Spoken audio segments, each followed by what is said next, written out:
Hello and welcome to CineMaine, where we look at films that are connected to Maine, whether they be set in Maine, filmed in Maine, or have any other loose connections to the state of Maine. And today we are looking at the 2019 black comedy thriller Blow the Man Down, written and directed by Bridget Savage Cole and Danielle Crudy, as well as produced by some of the producers of that movie where Daniel Radcliffe played Weird Al Yankovic. I did not make that up.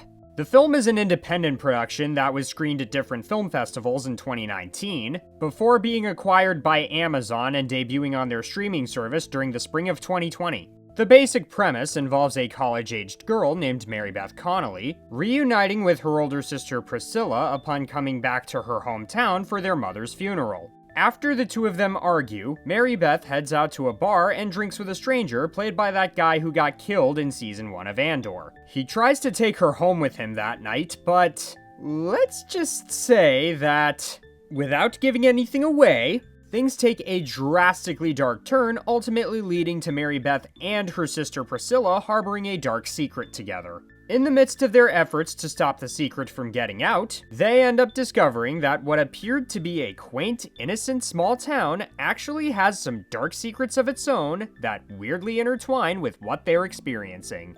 What connects this film to Maine is its setting. The events in this film fully take place in a Maine town called Easter Cove, a place I had never heard of before watching this film, so naturally I looked it up while doing some research for this review. The first thing I did was type in the phrase Easter Cove into Google, and I got redirected to this film's Google page. Turns out Easter Cove is fictitious. My guess is they didn't have permission to use this town's real name, so they just made up a name that sounded like a coastal New England community. That wouldn't surprise me. With that said, however, this movie was actually filmed in a small town in Maine known as Harpswell, which is located in Cumberland County, just 45 minutes away from Portland. To be more specific with the locations, Cundy's Harbor was used for both the fishing village and the Cap and Dick sign that Mary Beth runs over during the first act. While the bar where Mary Beth runs into the thing... No, not that one. Oh please, that one doesn't even count. There you go, the fried chicken looking guy. Was filmed in Bailey Island, at Cribstone Bridge no less. And the cemetery that the Connolly's mother is buried in at the end of the film was shot at the cemetery located on the nearby Oars Island. Despite both the fact that Easter Cove is fictitious and the fact that I'd never heard of Harpswell before, let alone been, I can definitely tell this movie was filmed in Maine just by watching it. The cinematography does a perfect job capturing not only what rural parts of Maine feel like in terms of aesthetics, but also with showcasing what Maine in general feels like during the winter. Anyone that's ever taken a long drive in these areas of Maine, or any similar areas in this state, would be hard-pressed not to be reminded of any of that when watching this movie. I imagine the filmmakers must have been adamant about shooting this on location, considering that one of the directors is a fellow New Englander. This film is honestly worth recommending for anyone who grew up in Maine who's since moved away. If you grew up or spent time here and find yourself getting very nostalgic for Maine from time to time, this is a great film to put on during those times.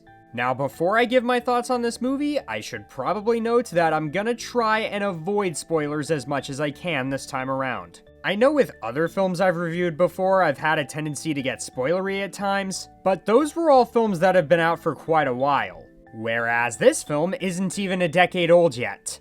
Which wouldn't be much of an issue if this were a movie most people have seen, but this film didn't even get a theatrical release. It went straight to Amazon Prime, so my guess is that not that many people have heard of this movie before. I myself didn't know this film existed until quite recently when someone told me about it. Maybe I'm just an old soul when it comes to cinema, but whenever a movie heads straight to streaming instead of theaters, I tend to not be aware of its existence unless someone happens to tell me about it. Sometimes I might still hear about it if it's from a director I happen to like, or if it's part of a film franchise I've been following for a long time, but even then that kind of varies. For all I know, I could be completely wrong about that, and maybe most people do know about this film's existence. But in case you're watching this and haven't heard of this film before, I'm going to try my best to avoid spoilers as much as I can. With that said, I'll start off by saying that the acting in this is 100% perfect. Particularly Morgan Saylor and Sophie Lowe as the two sisters. They both have great chemistry with one another, and you really do get the sense that they've known each other their whole lives. I also like that their personalities are very distinct. Priscilla being more of a goody-goody type, and her younger sister Mary Beth being more rambunctious. The differences in personalities plays a part in making it very believable during the times when they argue. But they of course argue the way most siblings tend to. You can still tell that despite their personalities clashing at times, they both still care about one another. Again, like most pairs of siblings do.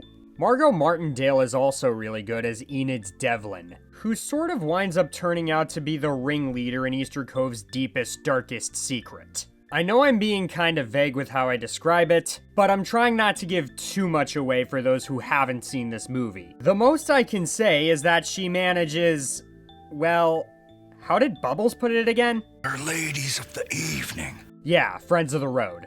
That's really the most I can say though, because the more we learn about her, the more menacing she turns out to be. This is evident the more we see her relationship with her colleagues who helped her establish the business she manages, along with her relationships with the Connolly sisters, and especially with some of the friends of the road she manages. As we observe these relationships of hers, we start to discover she herself has her own personal secrets which turn out to be more sinister than one would expect. Margot's performance and the writing both do a great job at deceiving the viewer into thinking that she has a more innocent nature early on, while slowly revealing more and more about her character's shady nature as the film progresses. I think the earliest I started to suspect that something about her was off was when some of her colleagues tried to notify her about someone who passed away. Her reaction seemed kinda like she was starting to figure out they were onto something, and you could tell she was concerned that they'd learned she was up to something shady. Something else I noticed when doing research for this review is that some of the reviews for this film that were published when the movie came out compared this film to Fargo. And this is definitely something where once I saw it, I couldn't totally unsee it. While both films portray their subject matter rather similarly, and both films are set during the winter, I feel as though this film is still quite different in comparison to Fargo. And that's not just because of the location change from the Midwest to the Northeast either. That is to say, this film feels much more female-driven than Fargo. I know how weird that sounds if you remember Margie Gunderson's character as much as I do. And I mean no disrespect to the Coen brothers or Frances McDormand either. They all did a fantastic job with that character in that flick. But outside of Margie, I don't really remember any other memorable female characters from that movie. Though Margie certainly more than made up for that. This film, on the other hand, definitely has more predominantly female characters. And the movie is in its own way about the women in Easter Cove and how they've handled certain things that have happened there in the past and in the present. This aspect of the movie really helps it stand out more when compared to that film. Along with the fact that this film's tone is reminiscent of other films also. Something I noticed early on in the film is that the tone is quite Hitchcockian at times. This first became apparent to me during one scene early on where a woman is seen being chased around by a man. What's Hitchcockian about this is that it's actually presented as being viewed from far away by a character outside of their window, which definitely reminds me of the first Hitchcock film I remember seeing. To top it all off, the film casually uses dark humor throughout, something Hitchcock definitely enjoyed playing around with in his films. I noticed that this film blended most of its dark humor with visual storytelling. This is apparent during one scene where Enid is in a kitchen and there's a bag that says Mother's Secret. Apologies if that's a bit of a spoiler. As well as in the film's ending. Without giving too much away, there's a plot twist in the final scene that's revealed in a manner that's very subtle, funny, and even kinda touching. In a very sick and twisted kinda way, at least. The musical score also contributed to creating a Hitchcockian tone. Every original piece of music here is composed in a minor key and is played at a suspenseful tempo. Not to mention that it's difficult to get the music out of your head once it enters. Speaking of music, it's worth noting that this film's title is taken from a well-known sea shanty of the same name. The movie's opening scene even involves a group of fishermen performing the song, and the movie even cuts back to them singing this song, as well as other sea shanties once in a great while throughout the course of the film. Looking back at this, I can't help but think that maybe these guys are meant to be the Greek chorus of the movie. I noticed that the movie not only starts off with these men singing, but the movie even cuts back to them singing at the beginning of the second and third acts, and even after the film's climax. And the lyrics sung usually parallel whatever the characters seem to be experiencing at that point in the story. Some of Enid's colleagues even sing the title track during the film's final scene, oddly enough. The title track itself is known for being sung by men who were fishermen. This is juxtaposed with the local women in Easter Cove and how they've chosen to deal with incoming fishermen in their community in the past. Admittedly, if you're not someone who's into sea shanties, you might not care for this part of the film. But then again, as someone who doesn't really care that much for sea shanties myself, even I have to admit I still found this part of the movie to be quite clever. Just like most of the movie too.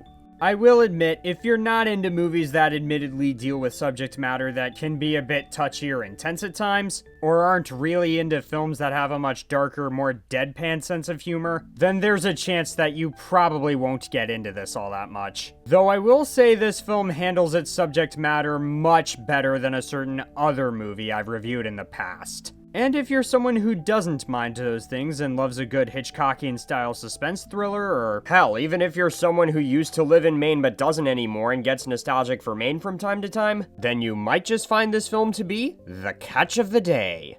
If you enjoyed this video, be sure to like and subscribe, and also be sure to check out CineMaine's website and be on the lookout for future CineMaine content.